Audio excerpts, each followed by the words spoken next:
안녕하세요. 풋볼 포레스트입니다. 이창호 감독이 이끄는 대한민국 U20 대표팀이 FIFA U20 월드컵에 출전하기 위해 AFC U20 아시안컵 대회를 시작했고, 우리 대표팀은 1차전 시리아 대표팀이라는 만만찮은 팀을 상대로 승리를 따내면서 순조롭게 대회를 시작했고, 2차전 태국 대표팀과의 경기에서도 승리를 거두면서 이번 대회를 상당히 순조로운 분위기로 이끌어가고 있는데, 우리 대표팀은 3차전 일본과의 경기에서 로테이션을 돌리고도 무승부로 조 1위 자리를 지켜내는 정말 최상의 결과를 얻었고, 반대로 일본으로서는 8강 진출을 달성하고도 상당한 위기에 빠진 결과를 얻게 되면서 많은 일본 축구 팬들이 상당히 불만족스러워하는 반응들을 보이고 있습니다. 우리나라 대표팀은 바로 오늘 있었던 2025 AFC U20 아시안컵 D조 3차전에서 숙명의 라이벌 일본 대표팀과 중요한 경기를 치렀었는데요. 우리나라 대표팀은 지난 2차전에서 태국 대표팀을 상대로 승리를 따내면서 2전 2승으로 8강 진출을 확정지은 상황이었고, 이제 조 1위를 하느냐 2위를 하느냐가 달린 경기였지만, 이번 경기에서 대한민국의 이창호 감독은 조 1위 진출에 대한 욕심보다는 8강전에 대비하기 위해 아예 골키퍼까지 싹 다 바꿔버리는 완전한 로테이션으로 이번 일본과의 경기에 나섰고, 일본 대표팀은 탈락 가능성도 남아있는 상황인 만큼 주전 라인업을 구성해 나오면서 우리나라 대표팀을 상대했던 이번 경기는 애초에 양팀의 라인업에 있어서 큰 차이가 있었던 경기라고 할 수가 있었는데요. 이번 경기에서 우리나라 대표팀은 일본 대표팀을 상대로 아무래도 로테이션을 꺼내 들기도 했고, 일본이라는 상대가 이제껏 만났던 상대들 중 가장 강력한 전력을 지닌 팀이기 때문에 평소만큼의 경기 지배력을 전혀 가져가지 못하면서 우리 대표팀으로서는 이번 대회 처음으로 주도적인 경기를 하지 못하는 힘든 경기를 했는데, 전반전 볼 점유율에 있어서는 52대 48로 거의 대등한 싸움을 가져갔지만, 슈팅 숫자가 무려 2대 7로 뒤질 정도로 우리나라 대표팀은 일본에게 경기 주도권을 완전히 내주는 경기를 했습니다. 볼 점유율에서 큰 차이가 없었지만 슈팅 찬스에서 많은 차이가 있었다는 것은 그만큼 우리나라 대표팀의 공격 전개나 빌드업, 압박을 벗어나는 능력에 있어서 일본과 차이가 있었던 경기였는데, 우리 대표팀은 아무래도 경기를 상대적으로 더 적게 뛴 선수들이 주축이 되다 보니 공격 빌드업을 만들어가는 부분에 있어서 조직력이나 디테일이 다소 떨어졌다고 할 수가 있었고, 수비 조직적인 부분에 있어서도 다소 아쉬운 폼을 보이면서 일본에게 꽤나 많은 찬스를 내줬던 경기였는데요.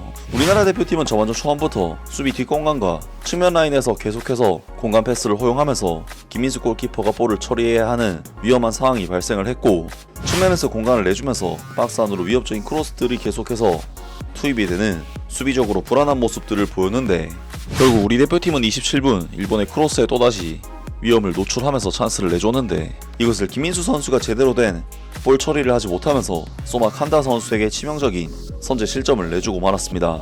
물론 우리 대표팀의 이번 실점 장면은 김민수 골키퍼의 명백한 실책성 플레이라고 할 수가 있었지만, 확실히 우리나라 대표팀은 골키퍼를 포함해 수비 라인 전체가 바뀌었기 때문에 제대로 된 수비력과 경기력을 보이지 못했습니다.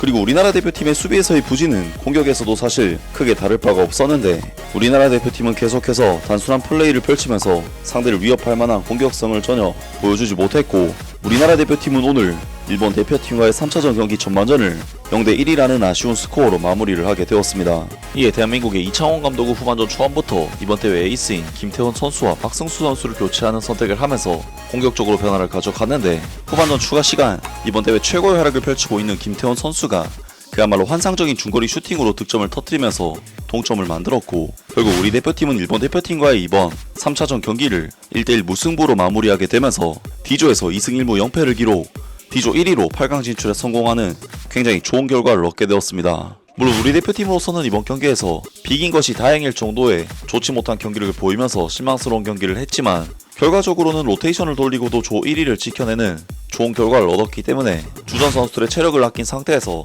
8강전의 100%의 기량을 발휘할 수 있게 됐다는 부분에서 최선의 결과를 얻었다고 할 수 있는 경기였는데요. 특히나 우리 대표팀이 조 1위를 하게 됨으로써 얻게 되는 좋은 혜택은 8강전과 4강전 대진이 조 2위를 했을 때보다 훨씬 더 수월하다는 부분인데, 만약 우리 대표팀이 일본에게 패배를 당했다면 D조 2위가 되어 C조 1위인 이란을 상대로 8강전을 치러야 하고, 이란 대표팀의 경우 C조에서 우즈베키스탄, 인도네시아, 예멘을 상대로 3전 전승, 11득점, 1득점이라는 정말 미친 폼을 보여주고 있는 팀이고, 만약 이란 대표팀을 꺾고 4강에 진출하더라도 이라크 또는 호주라는 강력한 팀들을 만나야 하는 험난한 일정을 치러야 하지만, D조에서 1위 자리를 차지하게 되면 이란에게 패배를 당해 2위를 기록한 우즈베키스탄 대표팀과 8강전을 치르게 되고 4강전에 진출하더라도 사우디 또는 중국이라는 이라크나 호주보다는 약한 전력의 대진이 기다리고 있기 때문에 결국 우리 대표팀으로서는 이번 경기 무승부를 통해 이란, 이라크, 호주 같은 강팀들을 다 피하고 로테이션으로 주전 선수들의 체력 안배까지 했다는 부분에서 최고의 결과라고 볼 수 있겠습니다.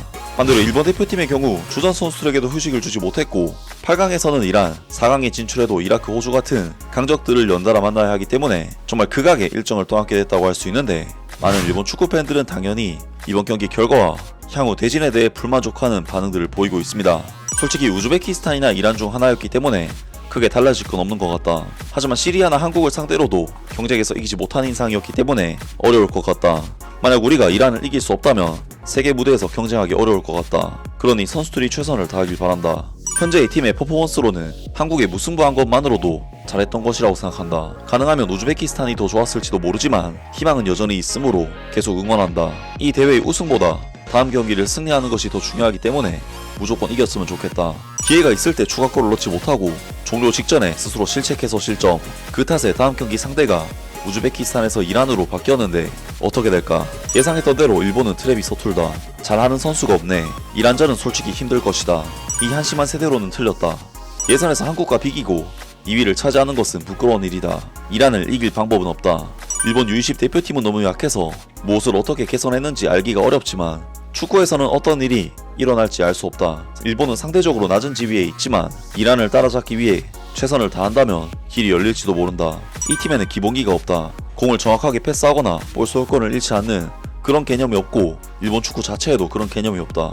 올림픽에서 스페인과의 경기에서도 쉽게 볼 소유권을 뺏겨서 실점을 허용하는 등 공을 잃는 것에 대한 리스크 관리와 상황 판단 능력이 너무 낮다. 최후방에서 저렇게 빼앗기고 실점하다니 분명히 아마추어 이하다. 이번 세대는 골짜기 세대구나. 패배와 같은 무승부였다. 골키퍼가 가장 불안정하지만 수비진의 안정감도 없고 취약하다. 그 부분을 개선하지 않으면 이번 대회는 토너먼트 첫 라운드부터 광탈을 당할 것이다. 아시아의 레벨이 올라가고 있네. J리거나 해외파를 포함해 세대 최고의 인재로 팀을 구성하지 않으면 조별 라운드 돌파조차 불가능한 시대가 됐고 대학생으로는 아시아조차 이길 수 없게 되고 있다. 상대가 베스트 멤버였다면 일본은 패배했을 것이다. 그만큼 선수들의 사기가 떨어진다. 끔찍한 실점이다. 최소한 실점 기점 선수는 다음 경기에서는 경기를 밖에서 봐야 한다. 왜 저 시간대 저 상황에서 저런 플레이를 하냐. 이건 고등학교 축구 동아리가 아니라고.